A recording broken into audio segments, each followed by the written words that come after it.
Serial झनक में एक के बाद एक नए ट्विस्ट आते जा रहे हैं। अब कहानी 20 साल आगे बढ़ चुकी है।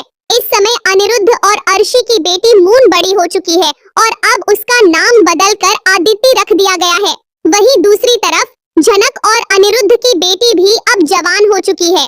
उसका नाम झनक ने झनक ही रखा था, लेकिन अब गांव में लोग उसे नूतन के नाम से जानते हैं। कहानी में अब कई बड़े बदलाव देखने को मिलने वाले हैं। जल्द ही आदिति की एक सिंबल बनी एंट्री गांव में होने वाली है और इसी के साथ उसकी भूली हुई यादें फिर से लौटने लगती हैं। आदिति को याद आने लगता है कि उसने अपने बचपन के कुछ साल इसी गांव में बिताए थे और नूतन, जो उसकी सौतेली माँ है, से उसे बेहद लगाव था। अब आदिति चाहती है कि नूतन और उसकी बहन झनक, जिसे लोग नूतन ही बुलाते हैं, उसके साथ शहर लौट चले और एक नई जिंदगी की शुरुआत करे।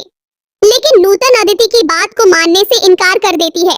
वह आदिति से साफ कह देती है कि अनिरुद्ध ने झनक को कभी स्वीकार नहीं किया था और आज भी वह उसे अपनी बेटी के रूप में अपनाने को तैयार नहीं है। मैं नहीं चाहती कि मेरी बेटी को एक बार फिर उसी अस्वीकार और तिरस्कार का सामना करना पड़े। वह अब कमजोर नहीं है, लेकिन मैं उसे बेसहारा नहीं देख सकती। नूतन की बातों को सुनकर आदिति बहुत भावुक हो जाती है।